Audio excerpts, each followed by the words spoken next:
I'm not sure how many of you can relate, but when I was younger, I would find myself attracted to some of the spooky specials of the shows I watched. I distinctly remember the Halloween episodes I would stay up to quiver before on Cartoon Network and Nickelodeon, such as SpongeBob SquarePants' horror masterpiece, Scaredy Pants, or Phineas and Ferb's special, all about creating a cool haunted house to scare their friend. Lost Tapes, in particular, was one that made me go to bed terrified, thinking that the Jersey Devil was going to kick down my door while I was asleep. The reason I bring this up is because once I was old enough to understand how to navigate the internet, I pretty much had access to endless amounts of spooky content.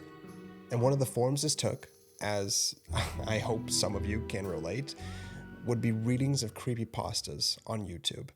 I remember the video that took me down this internet campfire story rabbit hole was one reading over SCP-682's entry, and I never heard of SCP at that point, so I thought it was real and that I stumbled across some kind of top secret document. So I closed the tab on my phone and I turned it off, hoping that the government didn't track down my location and that they weren't on their way to come and throw this 13-year-old kid behind bars. And I'm not sure if 13 years old is too old to believe in these stories, but regardless, as I continued to descend the rabbit hole, I listened to more and more of these creepy stories, exploring different themes and scenarios that led me to fall asleep with that sliver of discomfort that made me look over my shoulder. I would assure myself that all the other ones I heard were fictional, but what about the one I just heard? Was that one real? Was Jeff the Killer really out there? But as we move deeper into this summer season, I thought it would be a great time to take a trip down memory lane, since summer just gets me feeling nostalgic for some reason. And of course, we all know the big swingers of the league. You got Jeff the Killer, Slender Man, Shadow, Sonic.exe, Slendy Tubby, but the standard or video game and lost episode creepypastas were usually the ones that got the most attention, but a certain subgenre that was particularly captivating and ambiguous in terms of its validity, at least to this idiot, were the ritual variants. Now, I know that name might sound a bit intense to those of you who are unfamiliar, but to those of you who know what I'm talking about, you might be chuckling to yourself thinking back on some of the bangers, or maybe the ones that went a little overboard. But there are a few creative ones that just made a gripping listening experience, or at least a 13-year-old me. So for this video, I wanted to revisit 3 stories that involve some form of rituals. I'm not sure if all these originated as a creepypasta, but they definitely circulated around YouTube or the internet during the early 2010s, which is when a lot of people my age were exposed to them. By the way, I am paraphrasing all these stories, so if you want to read them for yourself, which I highly encourage, I left the links to all of them in the description, or at least as close to the original post as I could find. Whether it's to relive them or to check them out if you're unfamiliar, please go and support the original authors, whose stories really left an impact on a lot of our early childhoods. And final thing, I couldn't find the original post for the second one, so I had to follow a thread of links to find some form of it. So, I think the scariest part of this video would be the countless viruses I definitely flooded my PC with. But, as long as it makes for good content. And for anyone who's on the younger side watching this video, don't panic. These stories are not real.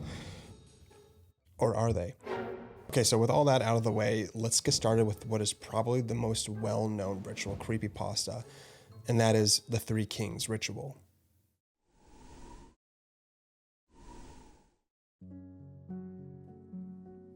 Do you have a burning desire to know something? Is there one question that you want to know the answer to more than anything? Maybe it could be about a loved one, or maybe it's about a potential path you could have taken in life. Maybe it has something to do with the things that go beyond our physical world. Whatever form the question takes, what if I were to tell you there was a way to get your answer? With the proper preparations and consideration for your guests, there's a way to ask as many questions as you want within the span of an hour. All you have to do is sacrifice a single night and Of course, follow every direction to the letter, or else.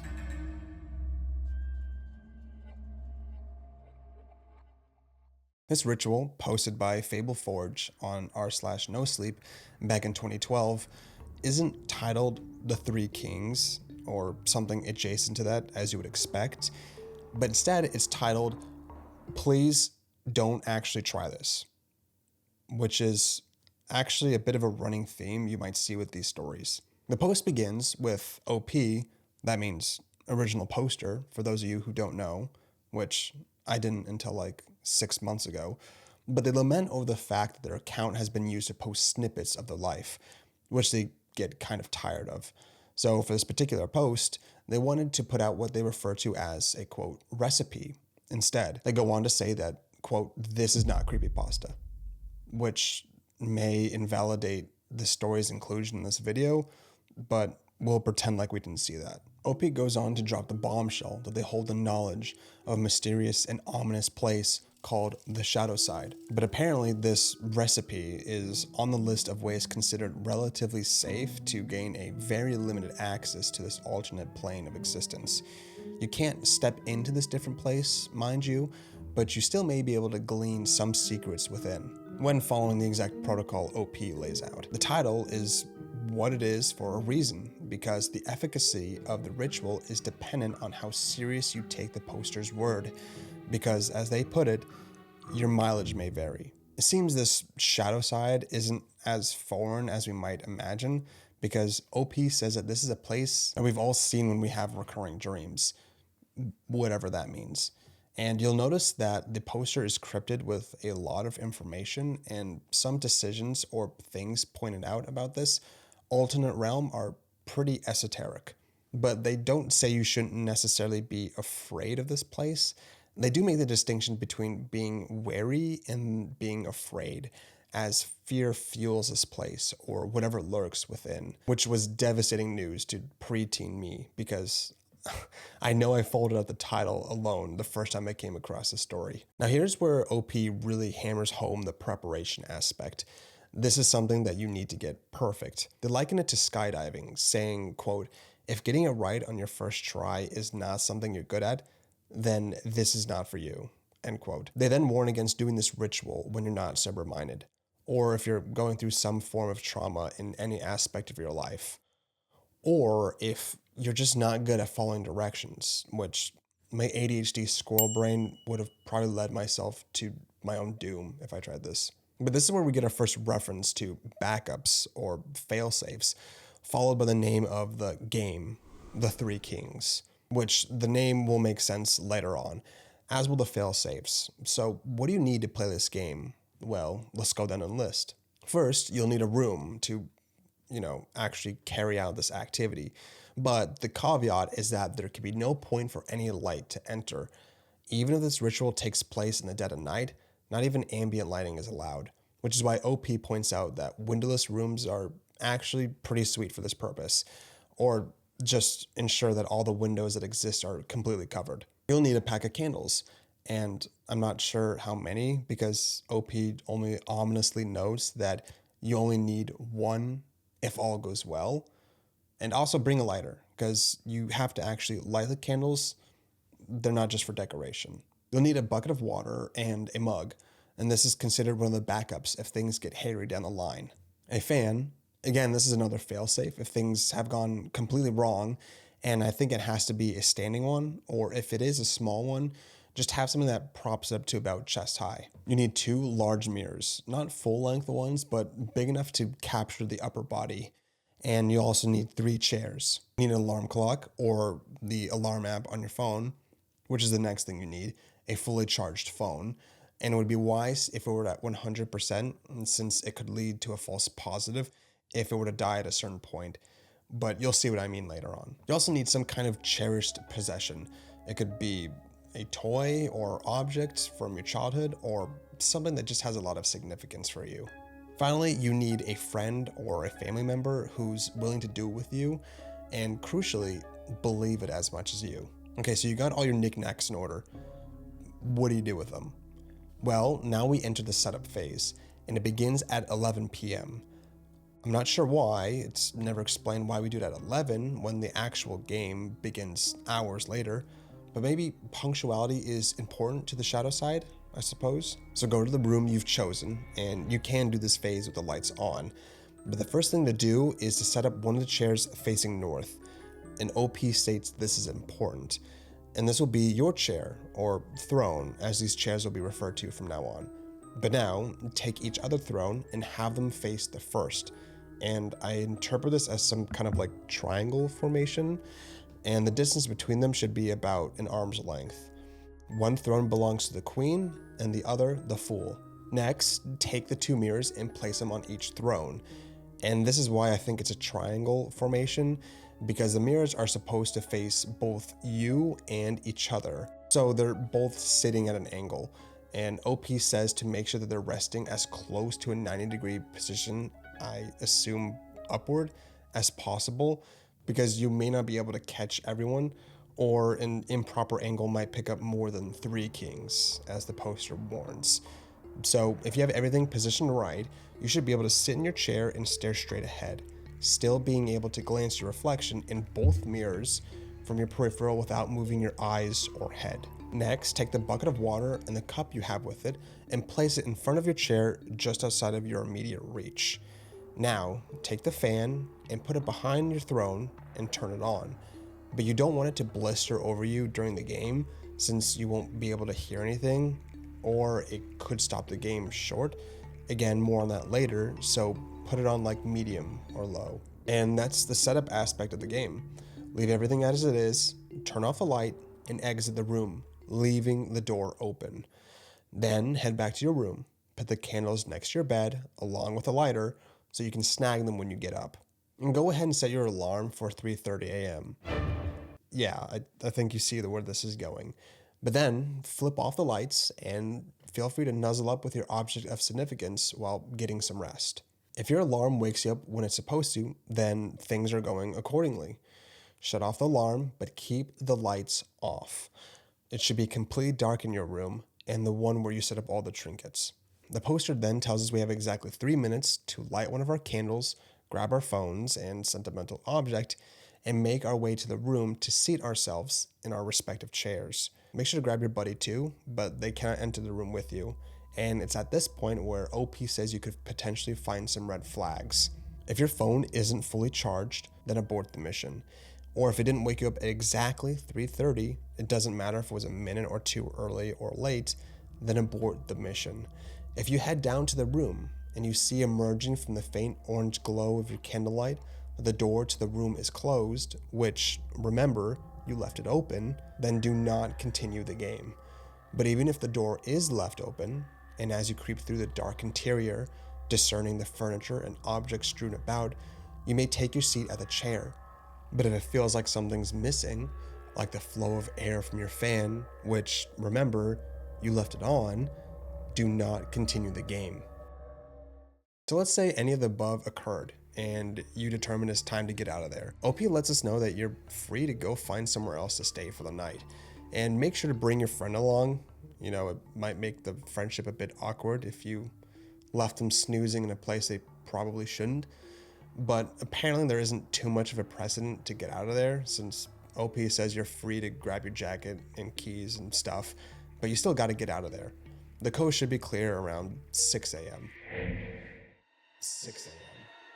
6 a.m. Okay, so everything is where it's supposed to be and nothing is awry, then you're free to take your place on your chair, but it's important that you do not look directly at either mirror. And make sure the candle that you're clutching at your chest does not go out. Remember, the fan is behind you, so situate your body in a way that blocks the airflow, and we'll circle around to this in a second. Look dead ahead into the space between the chairs, into the darkness. So OP now brings up the fact that they left which chair belongs to the queen and which belongs to the fool purposefully ambiguous. That's because we don't know at this point, and it's our job to find out. They go on to say that from whoever is looking in through the mirror, you are either their queen or fool, which is why the game is called Three Kings, because from the perspective of everyone involved, they're the king. And the poster kind of leaves us dangling there because they say they don't want to, quote, spoil what happens next. But at this point, apparently you're no longer alone. And the poster also slides in here that you're free to ask any questions if you have them. But that doesn't mean you're guaranteed any straight answers, since you could also be met with questions in return. So I guess the reason why you would even consider doing this game would be to get answers to some questions that you have. That's really the only motivator listed anywhere in the post. But if you do happen to have a bucket of burning questions, then just stay put. Look straight ahead, making sure the candle doesn't go out, and just trust the poster. The game ends at 4:34. So if you run out of icebreakers, then just chill out, I guess, and enjoy the ambience. But make sure not to quiver or shake.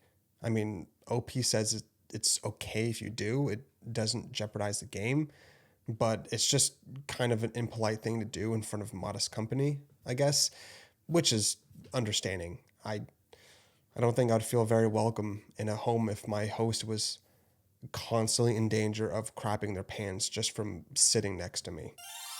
But if something does go wrong, then this is where the fail safes activate. If your body was moved suddenly for some reason, then the fan would hit the candle, extinguishing it, which I think is supposed to end the game. OP doesn't explicitly say, so I'm just assuming that's what happens. The second backup is your friend, who has been assumably waiting patiently outside this whole time. And at 4:34, they're free to come inside the room and call your name. But if you don't respond, then they'll call your phone. And if that doesn't work, they take the cup next to the bucket of water and splash it on you. They just can't physically touch you, since it says that that's apparently a noob mistake. But I guess that means you can lose consciousness or just fall asleep during the game, which I'm sure would also be considered very rude to your guests. The final failsafe is your sentimental object. The poster simply says that it will, quote, show you the way when things get dicey. So there's that, I guess. OP then concludes the post by saying that all the precaution is in place for your protection. So if you're not going to take it seriously, then take it so unseriously that it doesn't even work. Like, instead of just gently placing the mirrors down, just drop them on the chair so they shatter or something, or just buy the candles and somehow forget to get a lighter or something. But OP warns not to take it seriously enough that you just bumble your way through successfully and then you aren't prepared for the consequences. Again, I don't know what that means. I thought we were dealing with polite company here, but I guess it's just part of the mysterious allure. But that concludes the Three Kings ritual. What do you think?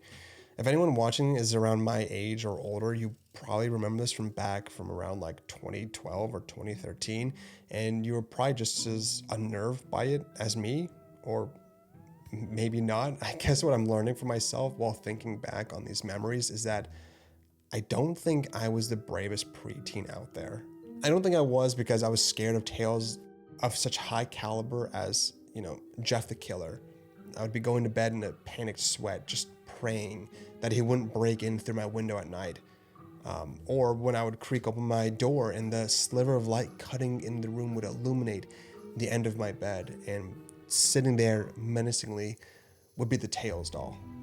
So I guess maybe the trauma dumping is saying something more about me than anything else, but I'm sure there are some more embarrassing stories I can recall as we get deeper into this list. I started with this one because I just assumed it was the most well-known one.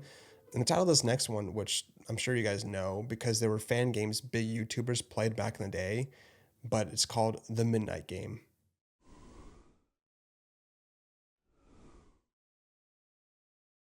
How familiar are you with your house? Are you aware of every nook and cranny? For the purpose of this game, it would be auspicious to be aware of every bend and corner. Do you have the room layouts memorized? How about the hallways? Do you know where the exits of your house are? Can you trace your way there with your eyes closed? When the lights go off at the birth of the night, can you be confident of these things? A few knocks later, and the game has begun.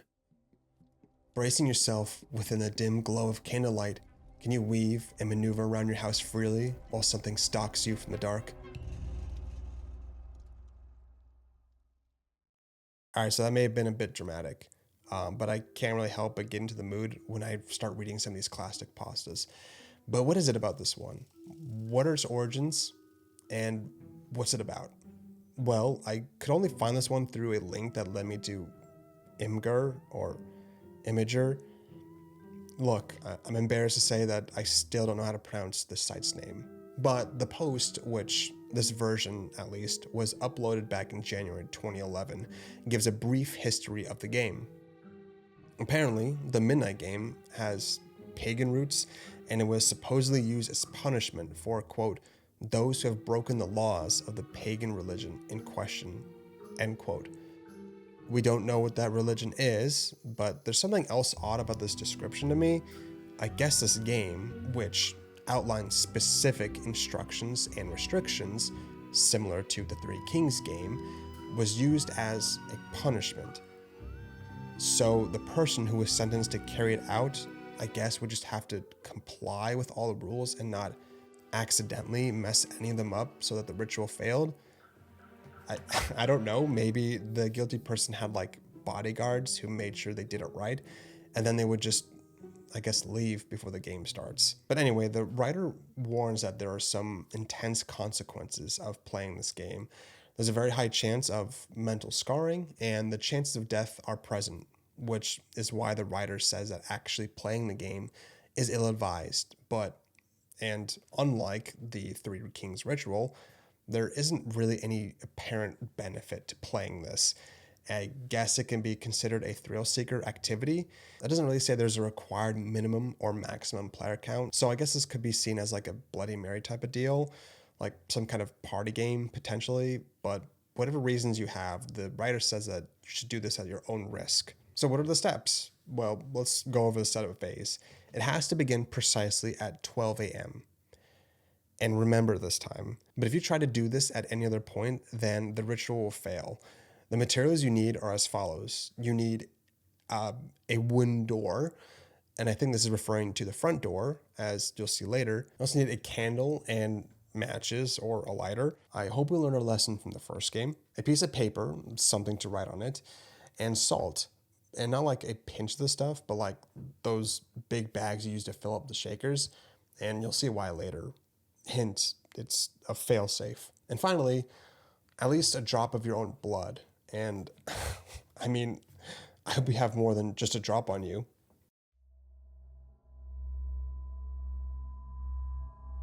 Sorry. Also, if you're playing with other people, then they'll also need their own respective materials. But that's all for the required setups. So now, how do you play? First, you write out your full name on the piece of paper and let that single drop of blood you held onto fall onto it, letting it soak into the material. Next, shut off all the lights in the house. I mean, are we even surprised at this point? But now, go to your front door, and remember, it has to be wooden, and if it's not, well, I guess you already failed the game. Now take that piece of paper and place it where the writer says in front of it, and I thought at first this meant like on the outside if you're like looking at the house, like taped onto the slab, but what the writer really means is to place that sheet of paper on the floor in front of the door from the inside of the house, but give the door enough space so you can actually open it.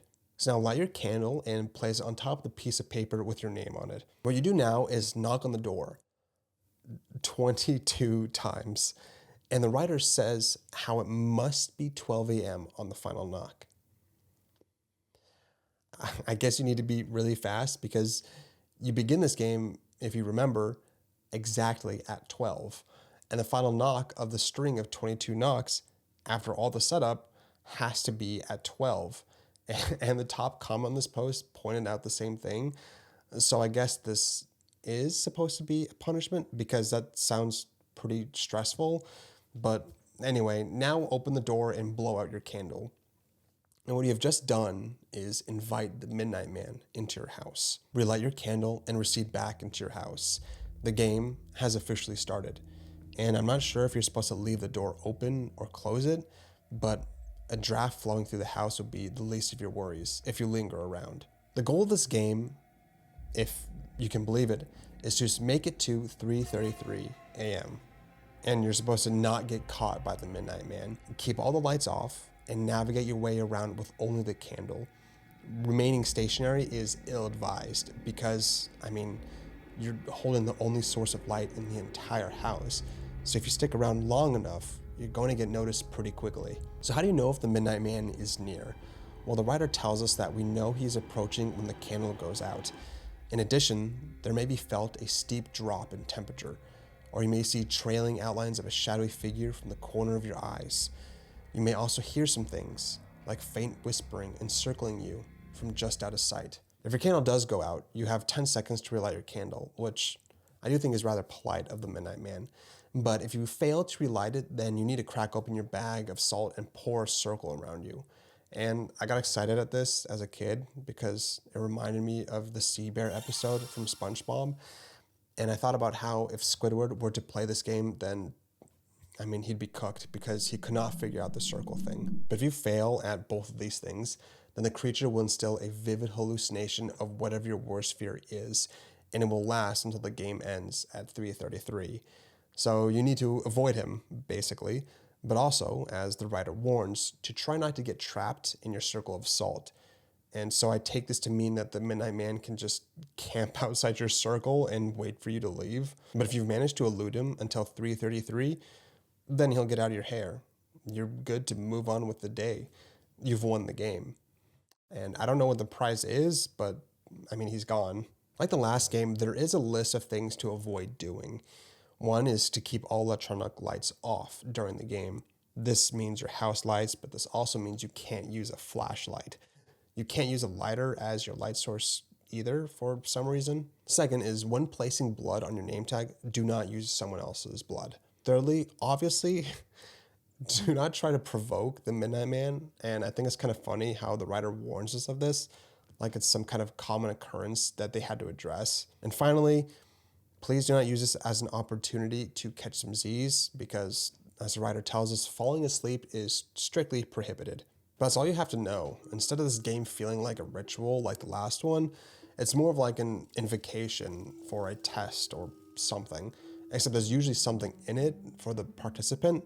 But I guess it's supposed to be a silly game you play with your friends at a party. But it's still a bit weird that you need to use your own blood to mark a piece of paper, since that might kill the mood at the party. But that was the Midnight Game.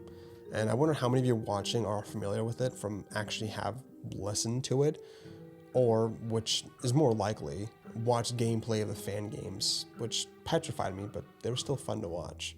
Okay, so I wrote this part of the script before I reread this final story, and I was really hoping that it held up to how I remembered it, because I think it was my favorite ritual creepypasta, and I couldn't, when I wrote this part, remember what the reason was. But this story is called 11 Miles.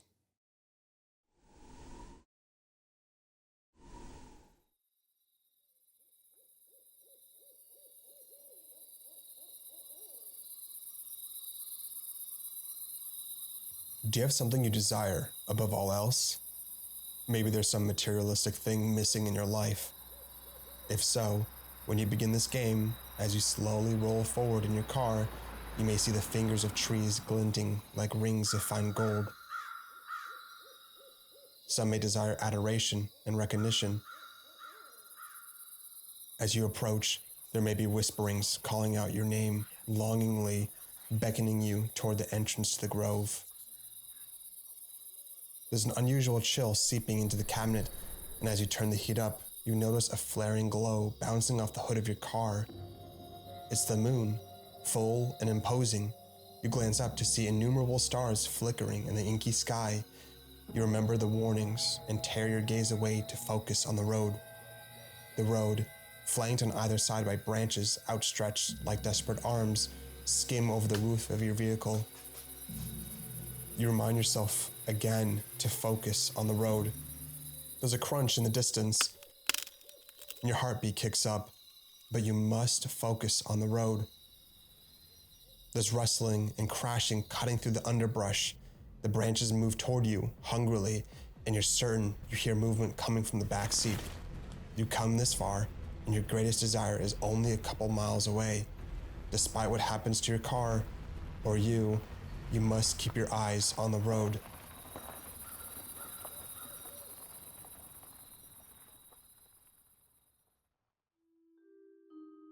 So after having read it, man, I just got so nostalgic from it. And I can see how listening to this in audio form with all the sound effects and whatnot would easily scare me. But what is 11 Miles game and where did it come from? Firstly, I couldn't really find the original post, but I did find a text version of it on Creepypasta Files fandom wiki. And of course, like the other stories, the link will be in the description. But the author credited on this document is Amiri, and I couldn't quite get a date, but looking at other activity and when content about the story started popping up, I think it's safe to place the posting of the story at like 2011 or 2012. But okay, enough yapping. How do you actually play the 11 Miles game? The author's first words are ones warning the reader of the risks in an ominous way. They say that if you were to fail the game, which it would be more appropriate to call it a challenge, then no one knows what actually happens to you. Perhaps there's no one alive who failed and returned to tell the tale. The author then places the bait by prompting us to recall anything that we desire, that we want with an intense craving, something that we would go, quote, completely to the end of the world to get, end quote. Well, with this challenge, all you have to do is simply drive 11 miles and stare at the road ahead of you. If you make it to the end, then what you desire is yours, if you can prove your resolve. What are the materials you need?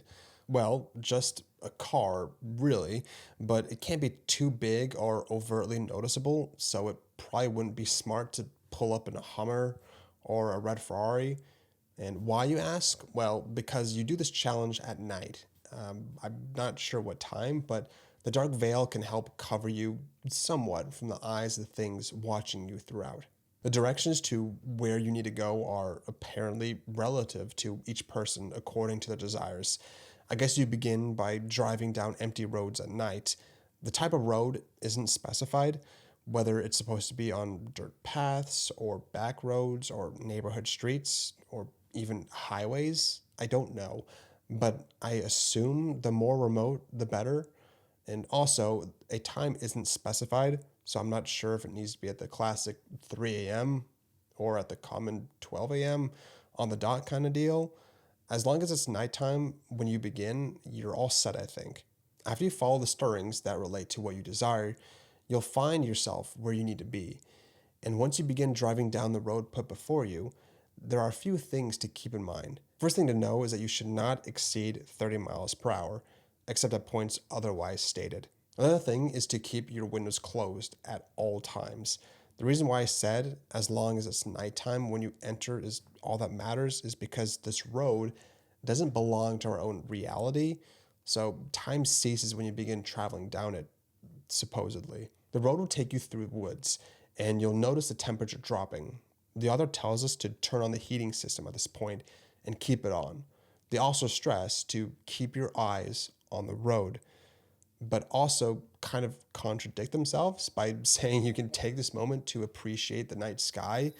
The stars and the other celestial bodies will calm your nerves, and they'll be so bright, illuminating so much of your surroundings that your headlights won't be required at this point.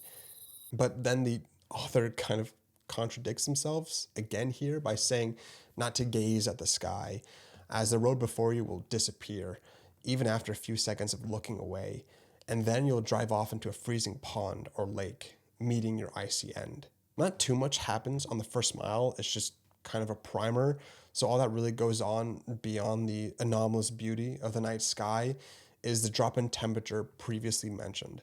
The second mile, I guess, is also a bit uneventful, as the author only notes that if you haven't turned on the heater at this point, then you'll regret it later, implying that at a certain point the heater may not work or even malfunction. You may notice upon entering the third mile movements from the corner of your eyes. The trees themselves have been following a predictable swaying motion, and their arms gently caress the air, so it couldn't be them. It's something in the space between. The dark areas webbing through branches and patches of bushes. That's where you glimpse what look like silhouettes, observing or moving in for a closer look. They may look vaguely humanoid from your uncertain peripheral, but remember the cardinal rule. Keep your eyes on the road. At this point in the challenge, you've been noticed. The fourth mile is where you may start to hear voices calling out from the dark, whispering gently to you like they were coming from someone sitting in the passenger seat.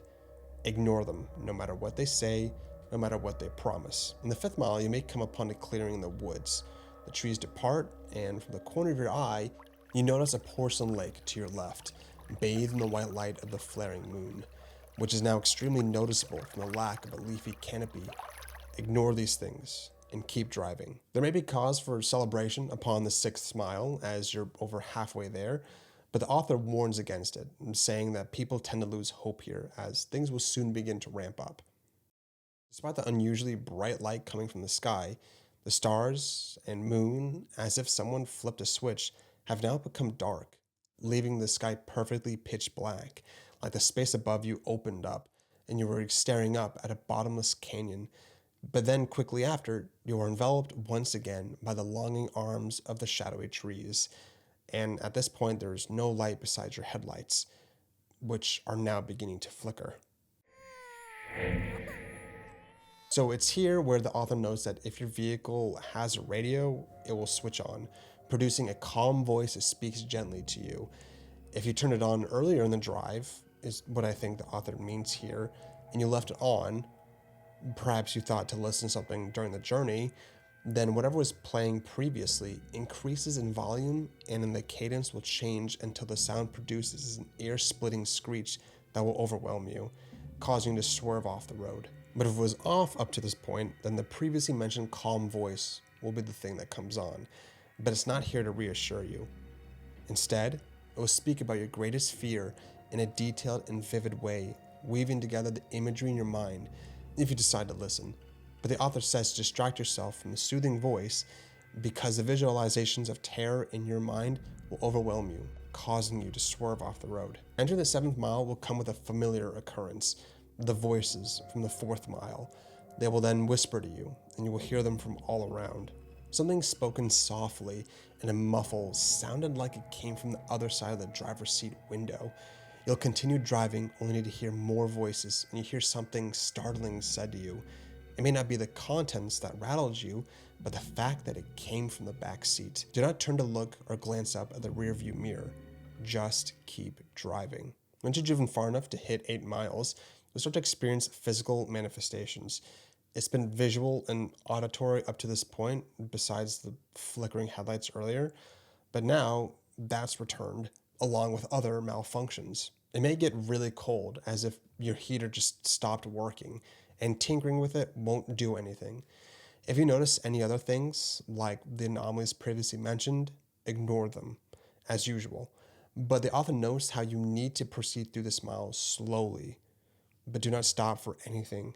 And I'm not sure how slowly you should be moving, but maybe if you keep pushing the car while it's under stress, it will just conk out or something. The next mile will ramp up the malfunctions until your car just stalls out. Now that you're basically a sitting duck, you should close your eyes and focus on restarting the vehicle. Again, do not heed any of the words spoken to you.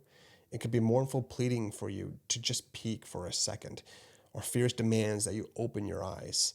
Just keep them closed and keep trying to restart your vehicle. Once it comes to life, step on it. But the author says to keep your eyes closed, so I guess just make sure the wheel is straight.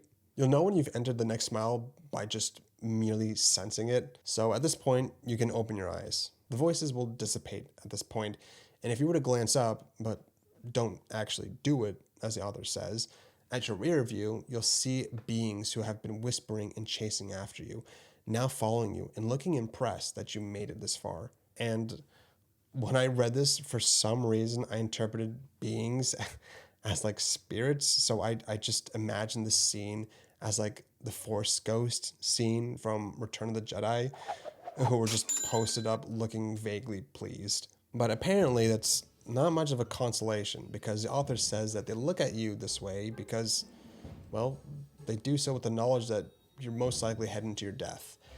So I guess it's just the thought that counts. All right, so you finally made it to the final mile, but don't get cocky, because the malfunctions plaguing your car will culminate here in the form of your vehicle just losing power altogether. But the author says to continue moving, So I guess either you coast on the speed that you've built up so far, or I guess just close your eyes and throw that puppy into neutral and start pushing. Although hopefully you're able to just coast on the wheels, because if you happen to see a red light out in the distance, then the author stresses the importance of not looking. Close your eyes and cover your ears if you have to. The whispering heard previously pale in comparison to what you'll be subjected to, as the noises will be incomprehensibly wicked. There'll be a new sensation as well: touch. It may begin as cold fingers caressing your arm until it rises to sharp pain, like claws digging into your back or calloused hands wrapping around your neck. Then, in a span inexplicably quick, the cold air around you will boil and rise to an unbearable heat. The material of your steering wheel will become supple and mold around your hands clamped around it. You may hear bubbling, popping, or cracking of the various electronics or plastic surfaces around you, yielding to the ceaseless climb of temperature. Keep your eyes closed, however, especially when you start to feel the sensation of singeing nerves and flesh melting from bone, as this is all just an illusion, despite how vivid the pain is. Interestingly enough, the author says that if you notice the power returning to your vehicle, you can stop driving, and then you can open your eyes, relax, and take a breather. Then the author says to continue on your journey. You'll meander your way down through the stretch until you come across a dead end. Here, you should stop. This isn't like a trick or like a false wall or anything, but you may look around and notice that you're now back at the entrance of the grove. And this is a sign that you've completed the challenge. You've made it to the end. Now close your eyes again, and the author says to picture the most burning desire you have, the thing that led you to take on this crazy journey. But do more than just imagine desiring it. Actually think of owning and possessing this thing. Then open your eyes, and you'll find whatever you've been searching for so long. The author then assures the reader by saying that you may be wondering what costs have come at this expense. Will there be any lingering, tangible effects from undergoing this challenge? And apparently, no, not really. You've proven yourself worthy, and you've earned your prize. The only thing that may linger on your mind, according to the author, whether in the waking world or behind closed eyelids in sleep, would be the vivid sounds of anguish and sensations of freezing and scorching hands grasping at you. But this should be a simple psychological side effect, which pales in comparison to whatever it is that you've gained. So that was 11 Miles game. Do any of you guys remember this one? And if you do, did you like it or not? I think the thing that made this one stick out to me as a kid was the fact that there was that whole risk versus reward. There was something to gain, but there was also tremendous risk. And it wasn't just a party game that you do to get some form of entertainment or just to have a few questions answered. Instead, there's something that could tangibly affect your life. But there are also some severe drawbacks if you were to fail. And I think that's what makes the story a bit more tantalizing to me, personally. However, I'm curious what you guys think about these stories. Were there any ritual creepypastas you remember as a kid that I didn't include? Were you even a fan of this subgenre if you did listen to creepypastas in general? Or were you more of a binge round kind of fella? Which, I definitely am as well. That's all I decided to include in this video, at least. So feel free to discuss which ones you enjoyed, included or not, in the comments. But again, I really do encourage all of you to read the originals for yourself. Maybe grab a snack, read them in candlelight and to get into the mood. Regardless, I want the original authors to get the recognition, as I just paraphrased and compiled these stories. But that's all I have for this one. Let me know what you thought down below. And with that, I'll see you all in the next one. Thank you so much for watching and supporting this video. Until then, see you.